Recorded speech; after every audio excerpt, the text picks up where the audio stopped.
hit the like button. Now let's talk about this. So there's this letter going around on the internet. The letter appears to be real.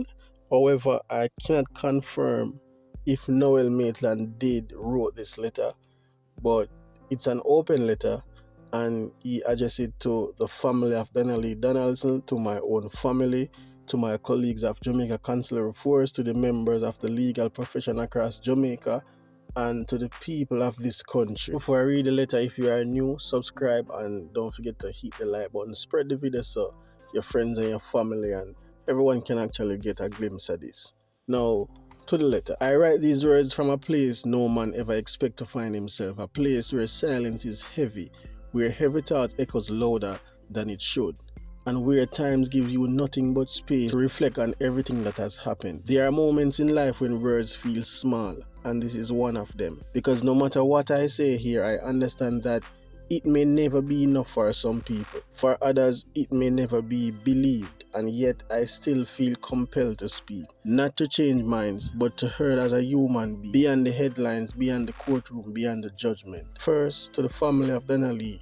There is no way to truly measure the depth of your pain. Losing someone you love under such tragic, confusing, and public circumstances is something no family should ever have endured. The weight of not knowing, the questions that have no answers, the day that felt longer than they should. Those are burdens I would not wish on anyone. And so I say this with sincerity.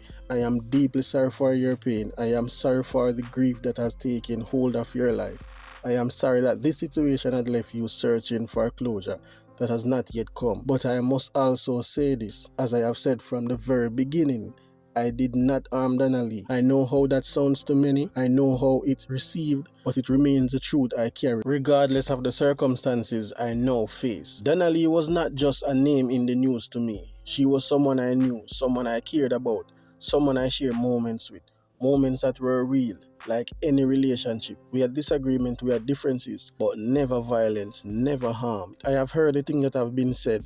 I have seen how the story has been told. And I understand why people feel the way they do. But understand it does not make it easier to carry when you know within yourself that the narrative being accepted is not the full truth. To my own family, there are no words that can truly thank you for what you have endured because of me. You did not ask for this, you did not choose this, yet you have had to carry it. Heavy headlines, heavy content, heavy judgment thrown into the public space. I know the sleepless nights. I know the silent tears. I know the strength it has taken from you to stand when everything around you feels like it's falling apart. If there is one thing that weighs heavily on me, it is the pain that this has caused you. Because while I can stand on my own struggle, it is much harder to accept that the people I love are suffering because of it. Still, most of you have stood by me, and for that I will always be grateful. To my colleagues in the Jamaica Consular Force, wearing the uniform meant something to me. It was not just a job, it was a responsibility, a duty, a commitment to serve and protect. And I know that this case has cast a shadow, not just over me, but over the institution itself. For that, I am deeply sorry. I know what it also meant for the public trust to be shaken. I know what it means when the action or the accusation surrounding one officer begins to reflect on many. That is something I never wanted and something I never imagined. But I also want to say this.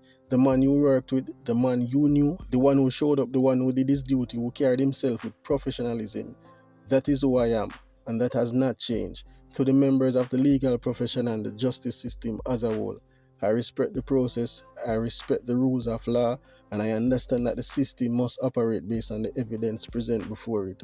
But I also hold on to the belief that truth is not always immediate, and that sometimes it takes persistence.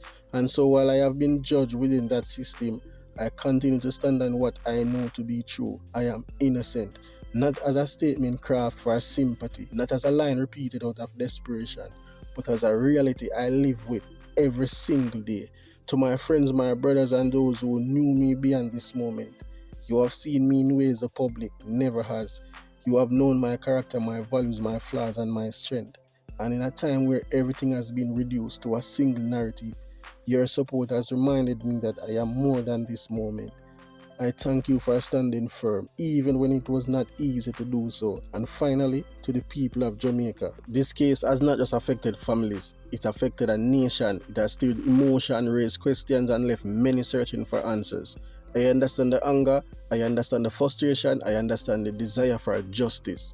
But I also ask for something that is not easy to give in a case like this, an openness to the possibility that there is more that has not yet been understood. Because at the center of all of this is the truth, and the truth does not change based on opinion, it does not shift based on perception, it remains what it is, regardless of how long it takes to be fully revealed. I do not stand here as a perfect man. I have made mistakes in life, as all of us have.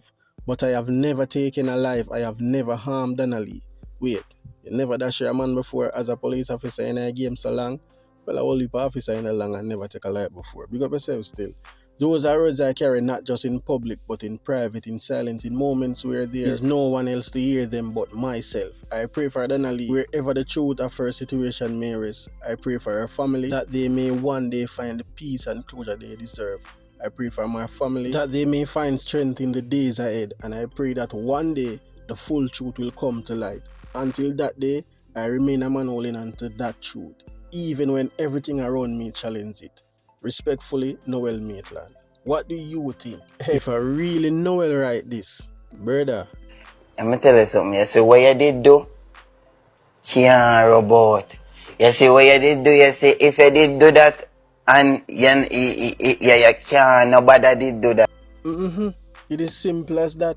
Like if you follow the entire case, you will notice that there is a bunch of inconsistency with Noel Maitland's speech and certain evidence that they discover. Plus the blood and all them thing there. Jano style, brother.